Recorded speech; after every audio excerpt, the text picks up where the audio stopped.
Carl O's Game of the Week is Super Baseball 2020.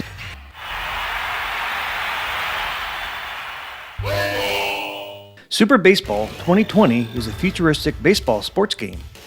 It was first released in Japan for the NEO GEO in 1991, and then it was later released in North America for the Sega Genesis and the Super Nintendo Entertainment System in 1993.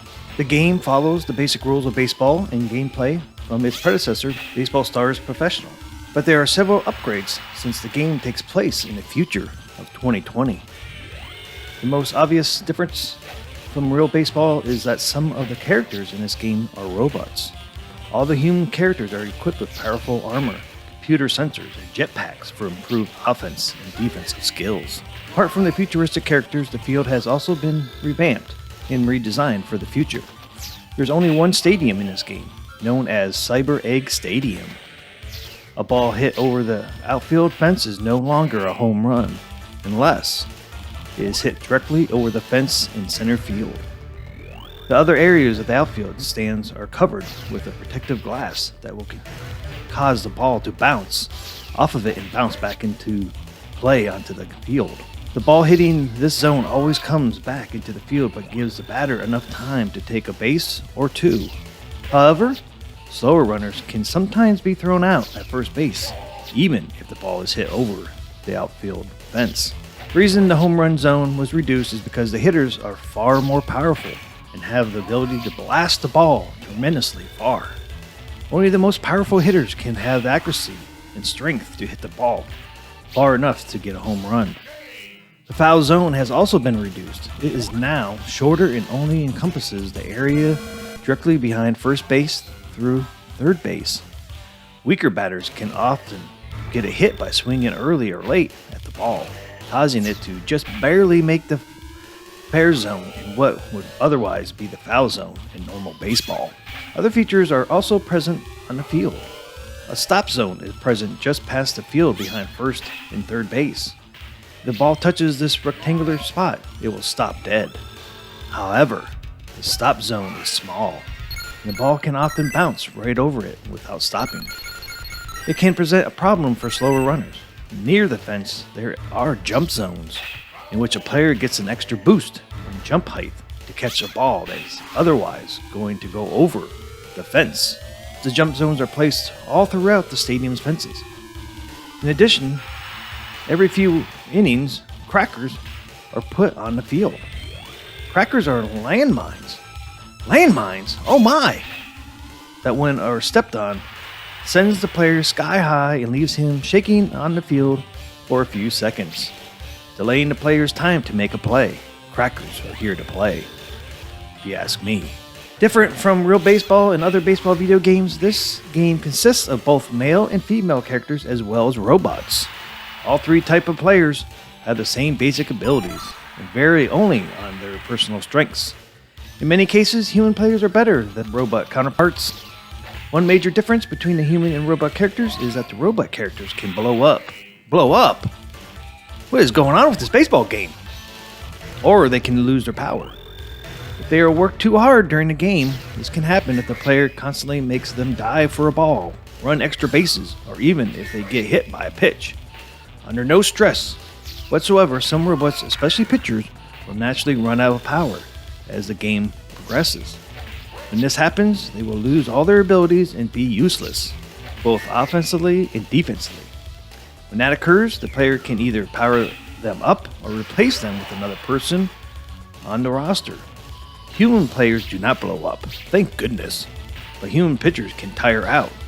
When they are tired, they will pant heavily and throw the ball very slowly.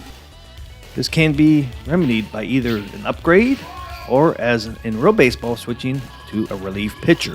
One thing that makes 2020 Super Baseball different from other games is the ability to power up any character. During the game, players can earn money doing certain things, ranging from throwing a strike, which is $100, to hitting a grand slam, which is worth $10,000. Players can earn money both on defense and offense. The money earned gets saved for use at any time during the game. Money does not get carried over to the next game, so it is wise to use it all before the game ends. Money can be reduced during the game as well, in the event that the player's team gets out. However, earned money is far easier than losing money. $10 can be lost for every strike thrown against the player and up to 100 for being put out. There are 3 different levels of upgrades that can be purchased, known as A, B, and C. C being the most powerful and expensive.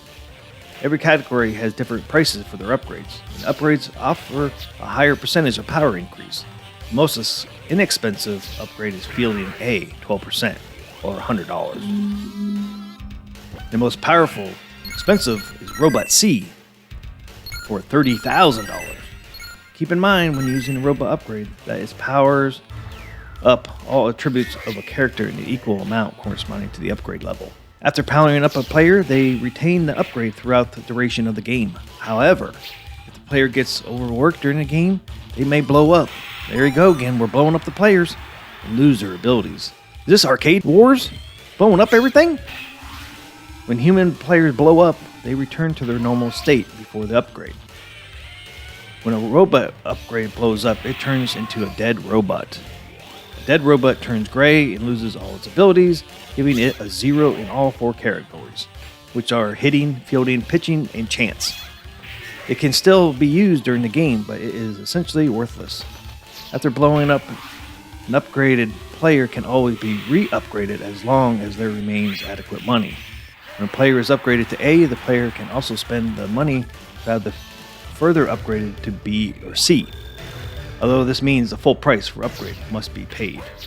The player cannot be upgraded with the same upgrade they already have until they lose their power. There is no infield fly rule in this game, which can be used to advantage of a defender if there are base runners. Double plays and even triple plays are common because of this. A base runner cannot begin to steal bases until the pitcher has released the ball. The third baseman, second baseman, and first baseman will not leave the base to retrieve a ball. They will instead stand on the base and wait for another fielder to get the ball, which can sometimes mean they will stand there while the ball rolls inches away from them. Since the game has semi-automatic fielding, the player cannot change which defensive player they want to run after the ball, which means sometimes the pitcher will end up chasing a ball well into the outfield. Players cannot change position in the field or lineup without replacing them. So there you go, guys. There's some of the rules and limitations of Super Baseball 2020. If you like sports games or baseball games, check this out. It's a totally different baseball game that you ever played before, but it's a lot of fun. It's definitely unique to any other baseball game out there, so check this out. Many ways to play this. Like I said, you can play it on the Sega Genesis, Super Nintendo Entertainment, MAME. Plenty of ways to play this game. Go check it out. I think you'll have a lot of fun with this one. If you liked this video, smash that like button for me, guys. If you're new to the channel or haven't subscribed yet, please hit that subscribe button. Turn the bell on so you don't miss any of my future videos. Until next time, I will see ya.